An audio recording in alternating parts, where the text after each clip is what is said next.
We are here for the Nutrition After Cancer breakout. My name is Kaya Verich, and I will be moderating this session. I am the nurse in the Adult Cancer Survivorship Program here at mHealth Fairview, and I want to welcome you all here today. Before I introduce our speaker, I have a few ground rules for our session. The goal of this session is to help you feel better, more helpful, and not so alone. We will not be talking about specific diagnoses or treatments or giving specific medical advice. We will not discuss side effect management, and we will not be dealing with any practical problems like work, grocery shopping, etc. If you are joining us online, Katie is our moderator, so please feel free to add comments or questions through the presentation, and Katie will share them with us. And we will have time for Q&A at the end of the presentation, so please do hold your questions till the end. And then with that, I'm going to introduce our speaker, Janelle Melgeorge Anderson. Janelle is a registered and licensed dietitian. She received her bachelor's degree in dietetics from the College of St. Benedict and her master's degree from the University of Minnesota. She has completed a certificate of training in adult weight management from the Academy of Nutrition and Dietetics. Janelle is a member of the Academy of Nutrition and Dietetics Cardiovascular Health and Wellbeing Practice Group and the Oncology Nutrition Practice Group. She is currently the outpatient dietitian at Fairview Southdale Hospital and specializes in oncology, cardiac, eating disorders, and weight management. Welcome, Janelle.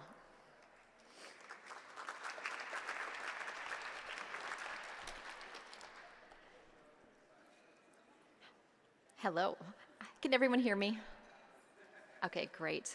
Well, when I agreed to speak today, I didn't know I was going to be in such a tall building. So I'm so glad to see so many people here. Today, we're really going to focus on kind of what to do during survivorship with nutrition. And then the second part, we'll talk about really, is anyone currently in treatment? So we'll talk a little bit about side effects and things to think about during treatment too with food. So, and as Kaya said, there is going to be some time at the end so that you can answer questions. So today we're going to look at looking at modifiable risk factors for cancer, looking at what foods can be the best to include in your diet, identify some goals that you might want to work on. Everyone has different things that they can really be focusing on post-treatment and then even during treatment. And then we'll be touching on the side effects of treatment. So that's what I'll be talking about today. One thing when you start thinking about nutrition, there is so much information out there. I always caution, patients, everyone I know, to really pay attention to what they're reading online and what information you're really, what are the sources? Because it's really easy to kind of start going down all kinds of different paths, and then it gets really stressful.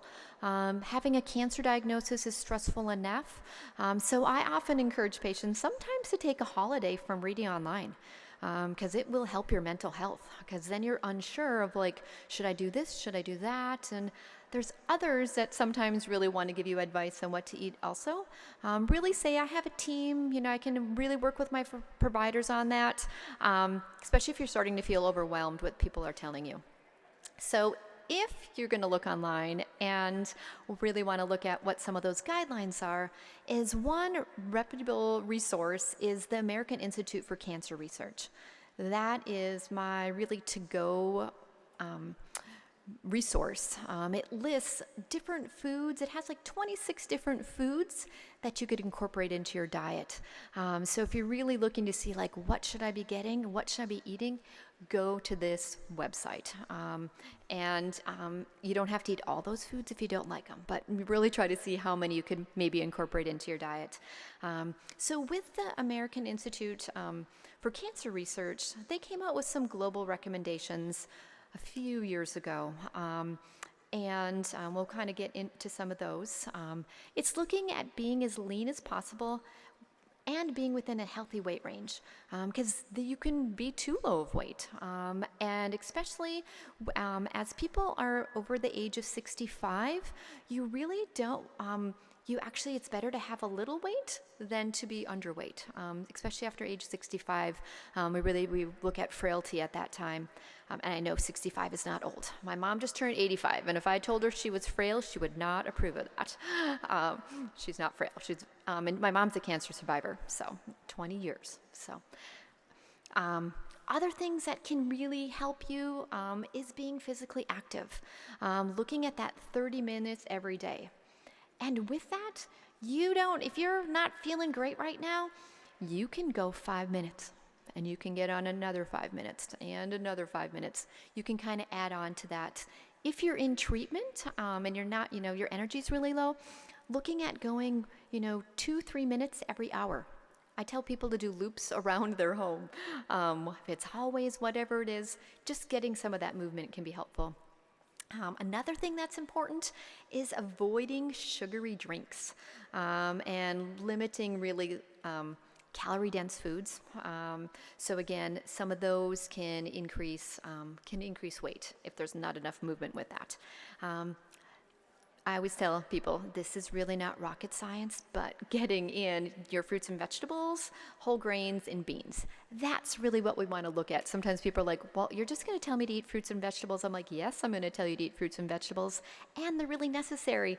We want those fruits and vegetables because there's so many phytochemicals in there that can help fight cancer. So we want those foods.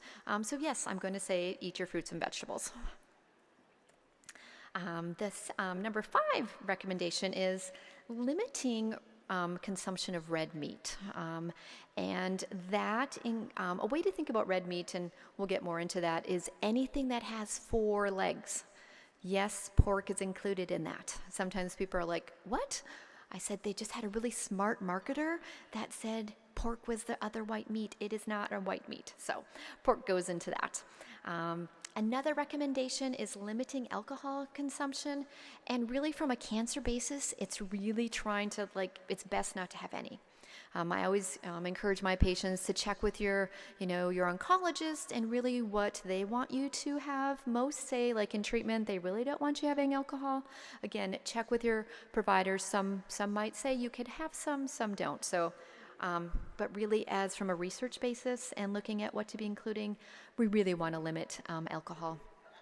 The other foods we want to limit is consumption of salty foods and processed foods. So those are things that we want to be limiting to. Number 8, this one can kind of stir up a lot of questions, is not using supplements to protect against cancer. We really want to focus at those whole foods at our best. Number 9 is, it is best for mothers to breastfeed up to 6 months as a way to help with cancer prevention. And then where a lot of you are at is at that survivorship area, is they're really the same recommendations that would be for cancer prevention. So we kind of look at that as what to be getting in for that. And I know I mentioned the first one that we're going to be looking at is some of those modifiable risk factors, and alcohol. No one likes to hear to limit alcohol. So with that, again, as I mentioned, for cancer prevention, it's best not to include alcohol. And the reasons why sometimes people are like, why should I not be including this or really limiting it, is that alcohol acts more as a solvent, kind of enhancing kind of that carcinogens into our cells. So it doesn't act like something we want in our body. And from looking at breast cancer, they were looking at alcohol consumption, and by having alcohol regularly, and they were just looking at 10 grams of alcohol per day, and that's not very much. It's like 3 ounces of wine. And that was a 5% increase of breast cancer diagnosis for premenopausal women.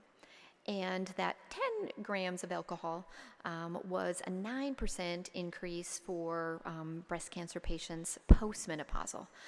So really kind of thinking about how alcohol can impact cancer. So, limiting as best as you can. And really thinking about rethinking your drink. And really being mindful if you do have alcohol. If your providers say, yes, it's okay to include, thinking about that quantity. And for women, our organs get exposed to alcohol more than men's, just by our bodies. So women can sometimes, especially that quantity, can have that bigger impact on our body. So again, rethinking alcohol. If you do have alcohol, thinking about skipping around. Looking at, there's so many non-alcoholic beverages that are out there now. There's sparkling waters, there's, other things that you can have. So if you're in a social setting and you're like, well, everyone's having alcohol and you don't want to necessarily not have any. Again, there are many choices right now. And one thing that you could do that would be beneficial for your body is you could do some sparkling water and put a little tart cherry juice in there. It's a really good anti-inflammatory, so it gives you some great flavor. Granted, not every place that you might be at have some tart cherry juice, but if it's at home, that could be something that you could incorporate into your your beverages. Other things to be looking at is looking at other things. Could be some iced teas that you could have. Club soda could be options.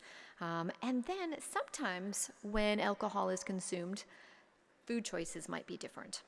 So again, sometimes people are like, when I have alcohol, I include higher fat foods or foods that maybe don't give me as much nutrition. So really kind of thinking of what might be consumed at that time. So when we look at what is 10 grams of alcohol, it is for beer, like craft beers, around 9.5 ounces would be about 10 grams of alcohol. Low strength beer, more of a lighter beer, would be about 14 ounces. 3 ounces of wine would be a serving. And if anyone drinks wine, how big the wine glasses have gotten. So again, maybe go to a store or get antique wine glasses, because they're going to be a lot smaller.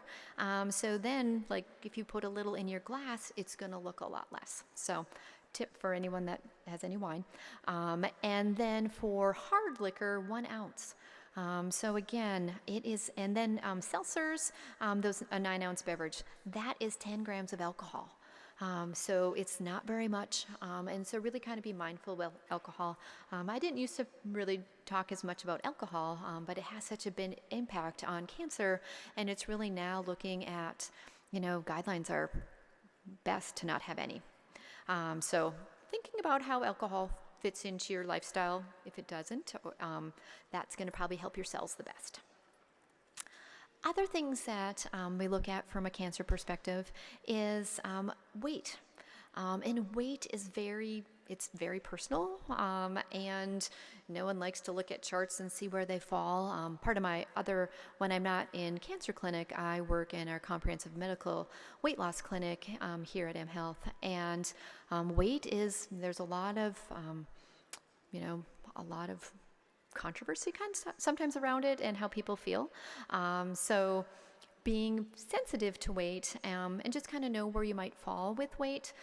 Weight can kind of have a cascade of some hormones in the body. So that's why if your provider says thinking about weight loss post-treatment might be something to look at.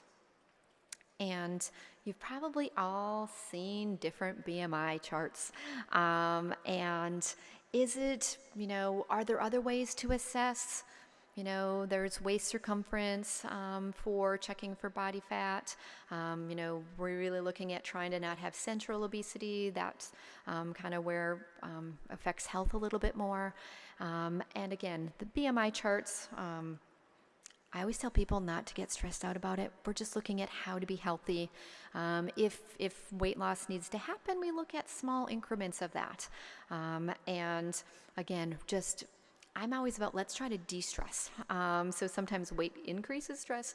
So really trying to see how to put healthy foods into your bodies, and getting moderation with foods when we look at obesity. This is just kind of a range for BMIs. So really trying to look at around in the 23, 24 area. When patients are anyone's over 65, they're really now looking, it's better to almost have a BMI of around 26 or 27. So newer information on that. These are some of the cancers that can be associated with some cancer risk. So again, if you have a provider that says, looking at health and weight loss, these are some of the cancer that can be impacted with that. Other things to be looking at are physical activity. How many of you like to exercise? Wow, look at this. This is awesome. I don't think I've ever been into a room with this many hands up when people say they like to exercise. Exercise is the best thing you can do for your bodies. It is, small steps. Oh, what are people doing for exercise nowadays? Strength training, walking, okay, Zumba. So finding something that you like to do, and sometimes finding a person that you like to do it with. I have a running buddy. Every Saturday morning, we meet for a run. And today she knew I was speaking here, so we were going to either run really early this morning or we didn't run together this morning. And she asked me, "Did your talk get later so we can run tomorrow?" And I was like, they didn't move the conference for my run. So finding that physical activity is so useful. So whether it's Zumba, whether it's strength training, whether it's getting that walking in, so important. And it lifts spirits. I mean, it puts people in better moods. For mental health, really looking at 4 days a week of exercise. So getting out there, getting those small steps, even on the days that you might not want to. I never have patients tell me they feel worse after exercising. No one has ever said, "I tried that, it was horrible." Everyone's like, "Oh, I feel better." So looking at that 30 minutes for exercise. For weight loss, it's trying to get in 150 to 240 minutes per week. Essentially, that's about 30 minutes, 5 times a week. Again, you can break it down. It does not have to be all, obviously not all at once, but just looking at it. And if you're the minority in here that aren't exercising, start with 5 minutes. Start small. I know looking at 150 to 240 minutes might look a little overwhelming, but really, again, start small with that. Or if you do vigorous exercise, 75 to 150 minutes a week is what's recommended. So it looks like we've got motivated people to exercise. That's awesome. Now, really, we want to kind of look at foods and like, what should I be eating? And looking at foods is trying to get a balance of all those fruits and veggies, looking at protein and looking at the whole grains. So right now, there's a lot of information about protein. I don't see any patients that say like, "I hear I'm supposed to eat a lot of protein."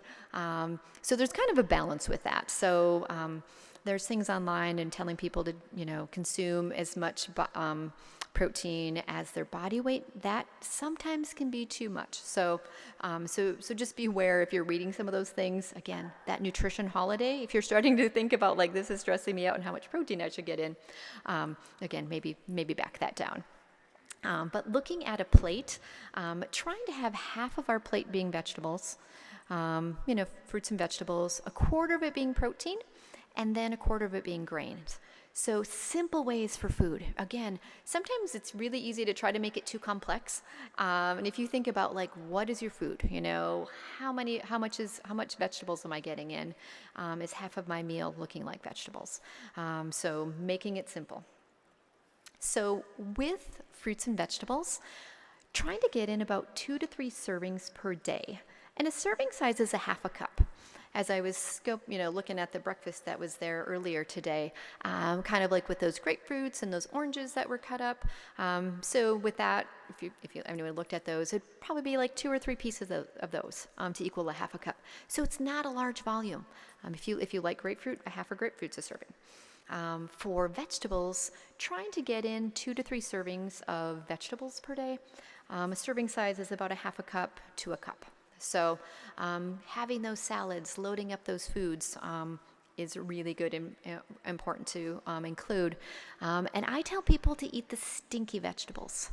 Those are the cruciferous vegetables. So like when you roast them and you're like, they don't always have the most pleasant smell, but those are like anti-cancer fighting odors that are coming from there. So if you don't remember anything today, think about those cruciferous vegetables. I recommend patients to have them every day. So you could like roast up a head of cauliflower and eat it for a couple of days. So again, those stinky vegetables, cauliflower, broccoli, kale, cabbage, Brussels sprouts. All of those can be options, and even ways for getting in vegetables, because sometimes people are like, oh, I get bored, I just don't want them steamed. You could like shred your Brussels sprouts, you can chop up like cauliflower really finely, and you can use those as your base of your salad. So sometimes people are like, well, what about leafy vegetables? Sometimes they don't last as long, but like cruciferous vegetables have a long shelf life.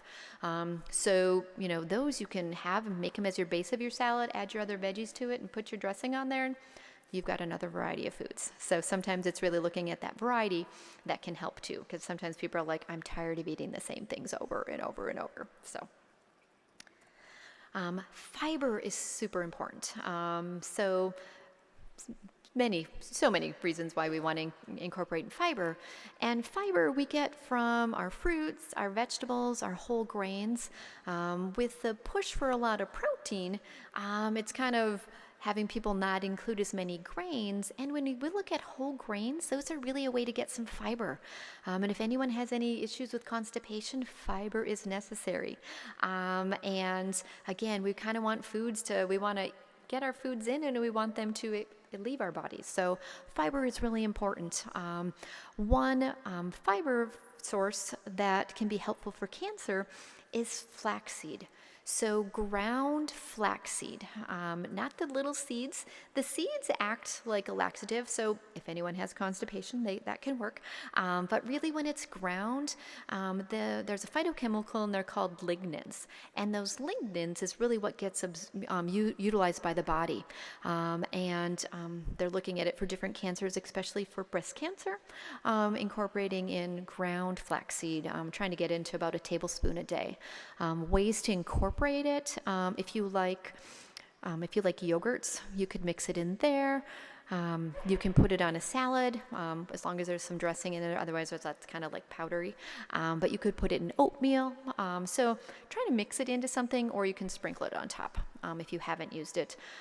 If you buy the ground flaxseed and it's ground, once you open the container, you want to make sure you store it in the refrigerator, because it will oxidize and then you won't be getting the nutrients from that. So if you buy ground flaxseed and use it, make sure you then put it in the refrigerator once you open the package. So our plates, which one do you think we need to be looking at? Which one do some people maybe want to eat? And then which ones should we kind of look for? So we really want to limit that meat. So yeah, limiting those. You may have heard about plant-based, leaning more towards that plant-based diet, or another one is the Mediterranean diet, is really plant-based. Whatever you want to call it, it's really thinking about what are your food choices. So when we look at plant-based, looking at beans, so garbanzo beans, pinto beans, black beans, navy beans, finding ways to incorporate those in your diet. Any of the beans, legumes, very same, just depends on what name you want to call them. Your tree nuts, seeds, your chia seeds, flax seeds, pumpkin seeds, and then for soy, looking at edamame and soy nuts. So when they're talking about a plant-based diet, those are the sources for plant-based foods. Because sometimes people are like, what am I supposed to eat? Those are the ones. And thinking, does anyone eat beans? Does anyone like beans? There's some, okay, people are eating beans here too. Like, I've come to the right place. You want to exercise, you're eating beans. So that's great. Love to hear that. And my husband calls me the bean queen because there's always beans in our diet. He's getting used to it. But so I also teach cardiac rehab, and I'm always encouraging beans too. So beans are good for our body. There's so many phytochemicals in there. There's fiber in there. There's that protein in there. So keep working on beans. So if we move from the plant-based diet, and other proteins to be incorporating would be fish. So we want to get those fatty fish, naturally fatty fish. And that would be looking at tuna, salmon, halibut, herring, sardines are all some sources for that. And trying to get in 1 to 2 servings a week. So we really want those omega-3s. Again, omega-3s are healthy fats for our body. They're healthy for our brains. So really getting in those omega-3 fatty acids. Sometimes a simple way to get some omega-3s in would be a can of tuna. If you have a half a can of tuna one day and the other half a can of tuna the other day, you've got your omega-3s in. So again, simple ways that you can incorporate foods in, because sometimes it gets overwhelming. And if you don't feel like really making or preparing something, if you can get have a can of tuna, can be something easy to make. And if you really don't like the smell of fish or things like that, you don't want that in your home, get it when you're dining out. It's always a way too. So when we look at red meat, I'm not a vegetarian. Everyone always thinks I'm a vegetarian, but I just don't eat a lot of red meat. Red meat is something that I would really, really encourage patients to limit. And again, there's anything that has 4 legs. So beef, pork, goat, lamb, really looking at limiting those.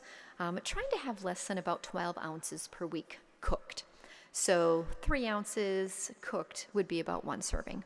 That steak that was on that picture earlier, that was maybe more like about 12 ounces. That would have been all of your red meat for the week. And really why we don't want to incorporate red meat in the diet is there's a chemical that when we eat red meat that gets produced in our body, and it's called TMAO, and that is really what they're finding isn't helpful for our bodies, especially from a colon cancer. So that's why there's limiting the red meat. And when you prepare your meat, now that we're getting great weather, grilling season comes out. So when you grill, just make sure you don't burn your meat. No one wants burnt meat anyway, but really we don't want that charcoal on there. We don't want to be, really consuming that. Watching out for smoked meats, and then really watching out for those processed meats. Out come the hot dogs and the sausage and some of those. So it's not like if you're like, I love those and I just want one and it sounds good, on occasion have it. But would I have it for lunch every day? No. So it's really about balance and how we can work foods into our diet. Other protein sources would be soy. And again, years ago when I was working with cancer patients, it was, don't include soy, especially from a breast cancer perspective. Well, we do research, we learn more things, and soy can be included in the diet. And with soy, you want to eat whole soy products. So looking at soy nuts, looking at edamame. So really that's what we want to focus more on. Then I know a lot of protein powders that are soy protein based. Those I would recommend more of like a pea-based protein or a whey-based protein versus the soy-based protein if you're looking at any protein powders. So again, we want to have foods in their original form. So looking at those soy nuts, edamame would be some choices. With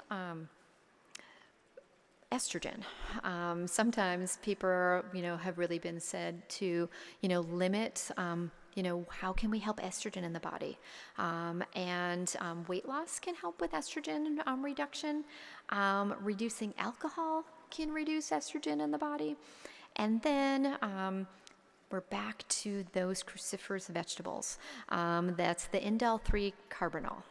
So those cruciferous vegetables, more reasons why you need the stinky vegetables. So if you're looking at ways to help reduce estrogen, it's the stinky vegetables again. So you're going to remember that, stinky vegetables and things you want to be incorporating in. Big question is, does sugar feed cancer? You can go online and you can go down many different pathways with that. If anyone wants to read, okay, 2 things you can read: the American Institutes for Cancer Research, and then there is Oncology Nutrition has a really good explanation about does sugar feed cancer, and it really doesn't. All cancer cells need glucose. So if you have a cookie and someone says, do not eat that, it's going to make your cancer worse, that is not true information. With cancer and sugar, it's more when people get insulin resistance that sometimes that can be affecting cancer. So most people it's okay to have, we want to eat healthy foods, so we don't really want a lot of sugar anyway. But again, and sometimes patients get really stressed out about if they have any sugar, and that stress isn't good for your body.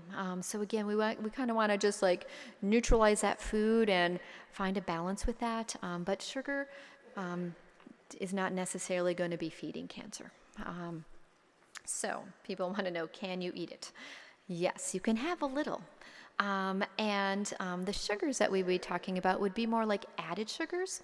So an added sugar would be like honey, agave, brown sugar, any of those. For women, we get about 6 teaspoons a day, and men get about 9 teaspoons. In a soda, a 12-ounce soda would be 10 teaspoons of sugar. So to kind of give you a reference point of how much is that actually. So if anyone stopped for a coffee drink along the way, it's amazing what can be in those. So when we look at, this is just a salted caramel cream cold brew, 16 ounces, has 6 teaspoons of added sugar in it. So if you like your pumps in there, ask for less pumps, or really kind of see what can you, how can you get less in there. So really being aware of that. And I like to talk a lot, and I know I've got a lot more slides, and we have questions. So looking at just some really, ways to be looking at meal planning, just some ideas. Try not to get overwhelmed with meal planning. Make it simple. If anyone's in treatment and you have anyone's doing the meal train or helping you with meals, really be specific for what you want. What works for you. It's okay, especially if you're going through treatment and you're having nausea and vomiting. So be specific for that when you're asking, if people are asking for help for you. I have some snack ideas here, and I think you will have access to my slides, so you have some of those. But I also just want to pop over to some of the other questions here. Looking at weight gain, oftentimes I see people and they're like, I gained weight during treatment. How did that happen?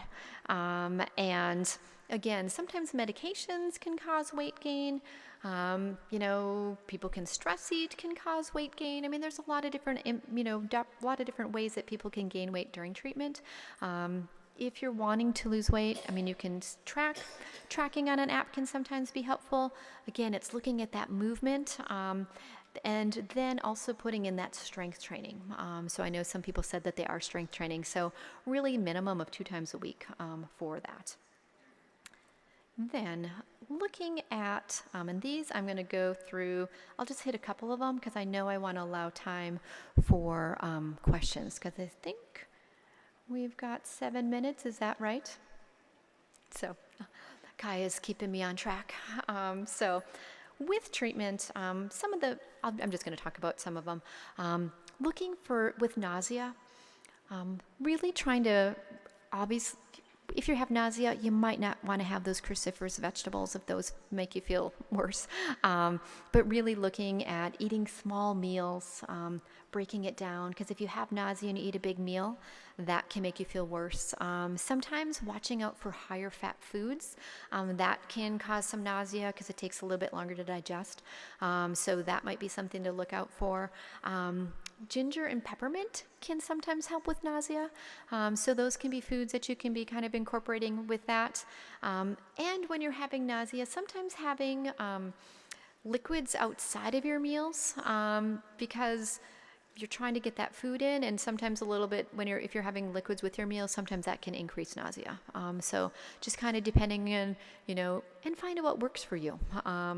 I always tell patients to also kind of sit up when you're eating, when you're having that nausea. Again, we want our digestion to kind of work kind of from head to toe. So as you can sit up, that can help with the nausea.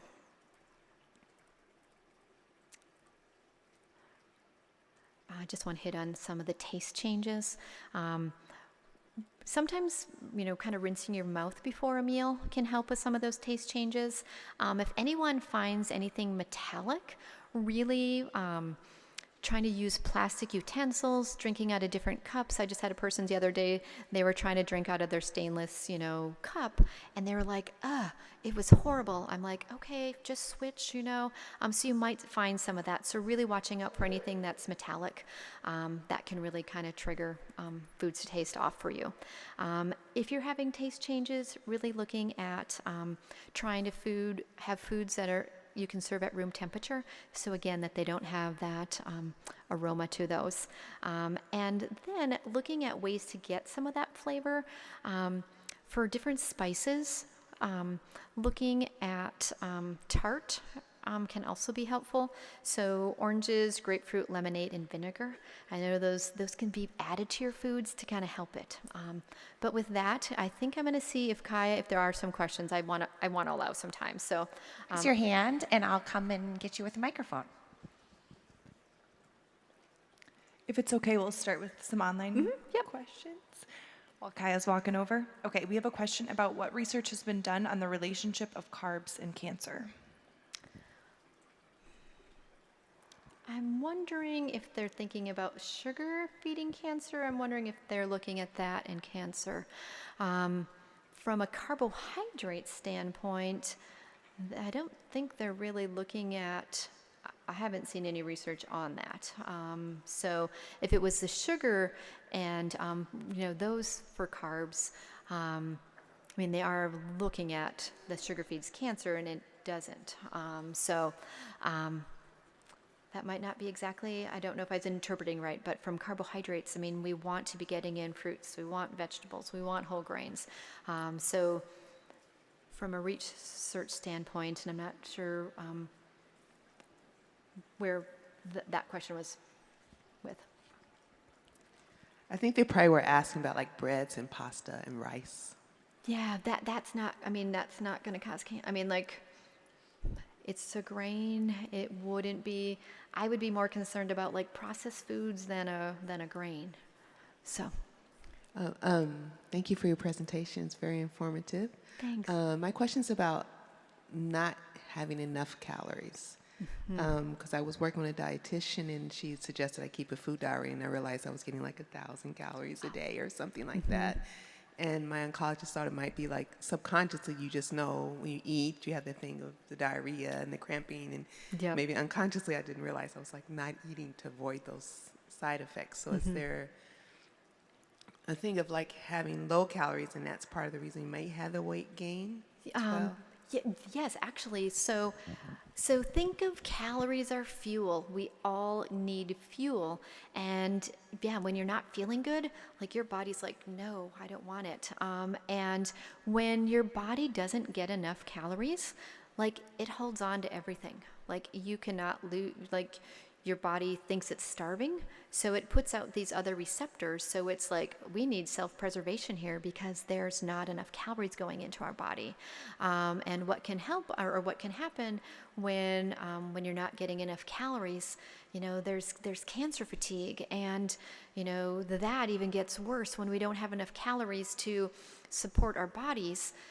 It makes your fatigue increase. So that's going down, and then that's not going to necessarily want you to eat. So it kind of gets this cycle of, not getting in enough nutrition. When you're feeling really sick and you're trying to get foods in, I really recommend liquid calories. So like a smoothie, like just fruit blended. Those can be, sometimes drinking something can be easier than trying to eat something. So when you're really sick and you can't get in enough calories, calories are really what helps support your body. And when you don't get enough calories, yes, your body can either cause to kind of see I'm going to hold every ounce because I don't know when I'm going to get fed again. What are your thoughts on superfoods and specifically spices like turmeric, and whether eating that daily is going to reduce the growth of tumors? Well, they are studying that. So that, again, those are in some... They are studying that, and putting in some turmeric, I think, would be a great thing. I mean, they really are looking at different foods. So if you like it, you could certainly add that in there. Just do let them know if you're, I'd rather use it as putting it into foods versus like supplements. So I would use it as a whole, as a spice, versus taking tablets. Hi, thank you for being here. My question is about tofu. I added that in as another protein supplement versus meat, and I wonder what your take is on that. Yeah, you can keep tofu in there. Yep. So it'd be a good protein source. Easy. You can mix it in things. You can put it in stir fries. So yes, tofu can be included.